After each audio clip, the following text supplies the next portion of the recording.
Utah, Oregon State. Let's get things kicked off on a Friday. Why wouldn't we, right? What a terrific matchup we have. There's buzz. There's a lot of buzz right now about Cam Rising's potential return.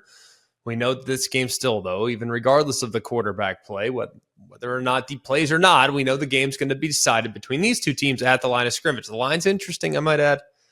You have an undefeated team ranked in the top 11 on the road, and they're 3.5-point dogs. It's just be careful. Be careful when assessing this game, because it feels like all the public money is going to be on the side of the Utah Utes, understandably so. Let's talk about the keys of the game. It should come as no surprise. When you think about Oregon State, you think about Utah, you think about the line of scrimmage, man. It's strength versus strength. This is exactly what you want. It's old school college football. It's not 1990s, but it's probably as close to the 90s as we're going to get, to where it's all about physical prowess along the line of scrimmage, man. It's going to be awesome. Let's start with Oregon State offensively. We know that they rely heavily on the run game. They're going to try to establish themselves along the line of scrimmage. And I also think, too, when you think about what Utah has defensively, it's going to be remarkably difficult. Anyone that watched the UCLA game last week knows that this will not be a cakewalk. This will be a remarkable challenge, probably as good of a challenge as Oregon State will face all year long. I do think, however, Oregon State offensive line among the best in college football. So it's good against good, and it's going to be awesome to watch. As far as what Utah has up front defensively, you got Junior Tafuna, you got Jonah Ellis. Ellis by himself, 19 tackles, 5.5 sacks, and a PBU. Those are the two guys up front that are just complete game wreckers. I mean, I don't know how else to really describe it. They are game wreckers. And when you think about what Oregon State has as a run threat, we know their run game's amazing. They're going to use a lot of numbers. They're going to try to identify mismatches. You're going to see some pistol. You'll see I formation. You'll see single back. You'll see shotgun. You'll see teams you'll see them get spread out in 4 receiver sets and hand it off. You'll see multiple tight ends that are very, very effective as well. This is really an offense, though, that wants to run the stretch zone. That's what they are. They want to run off tackle. They want to stretch you horizontally and allow their great, great running backs, Damian Martinez in particular, to be one cut and get north and south. It's an awesome group. I love the way they play. I love their identity offensively. Don't sleep on Fenwick, too, the backup running back. He's also excellent. But I found one quote to be very interesting in this game. And if you think for a second this will not be used as billboard material for the Utah Utes. Quote, this is from Damian Martinez on the Utah defensive line. And by the way, I don't think this was a smart thing to say. I just don't. Okay, I just don't. They are, quote, just another team, honestly. Yeah, they're good, but I believe in our O-line. I'm confident in our O-line. I'll take us against anybody, end quote. It's not the second part that I have the problem with. I believe in our O-line. I'm confident in our line. I'll take them against anybody. That part doesn't bother me. But think for just 1 second.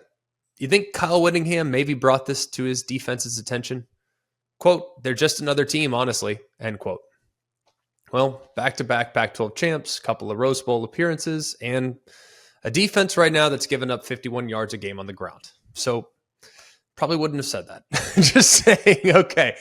That's the breakdown in the trenches with Oregon State's offensive line against Utah's defensive line, probably the best matchup in the game. Can Utah take advantage of a poor secondary? That's the second big question, because if we saw last week, Utah scored offensively on just 1 of 14 possessions. It was not great. You got to give UCLA credit. They hung in there pretty well. And Nate Johnson, I think, really struggled to kind of identify targets downfield. There were a handful of plays in which receivers were open, and he either missed them or he threw off target and they had to adjust. So that, I think, is not necessarily a huge aspect if Nate Johnson is the guy. However, there's buzz, there's reports that Cam Rising has been taking first-team reps throughout the course of this week. Obviously, Rising a better thrower, not quite the runner, but I would imagine that with him in the game, it will change drastically what Trent Bray, the defensive coordinator, does as far as their pre-snap looks. If Nate Johnson's in the game, sell it against the run. If Cam Rising's in the game, you better respect the pass, especially knowing what happened last week. Cam Ward, the quarterback for Washington State, completely picked apart Trent Bray's secondary. 404 yards, 4 touchdowns. A lot of that, by the way, coming in the first half and right from the get-go. I mean, Cam Ward, Kyle Williams, 63-yard touchdown. That was on the second offensive snap of the game. So This was an uncharacteristically bad performance from the Oregon State defense. And let's be honest, I think Washington State's passing attack is a little bit scarier right now than what we've seen from Utah up to this point, albeit hasn't been with Cam Rising. But if he's available, we'll see exactly how Trent Prey decides to defend.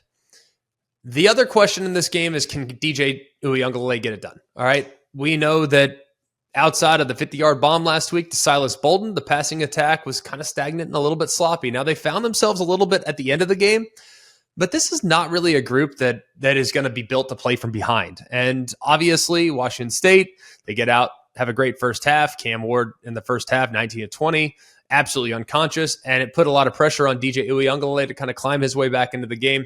They got better as the game went along, but the stats were kind of skewed because of how well they played in the final drive or two. So can DJ Uiagalelei, in the event in which their rushing game is shut down, can he do it himself? And then, of course, kind of referenced it already, which team's going to get off to the faster start? Neither team right now are great teams throwing the football. So that means if a team does get into a throw-first situation, it is not likely to end well. This is an impossible game to predict. I'm going to go with my preseason assessment that Oregon State is a remarkably difficult place to play, but I think Utah wins the game. Preseason, I loved Oregon State, but DJ, not seeing the field great the last couple of weeks, did finish with the flurry. I think Utah wins the game. They've just found a way to do it every week in spite of their quarterback play.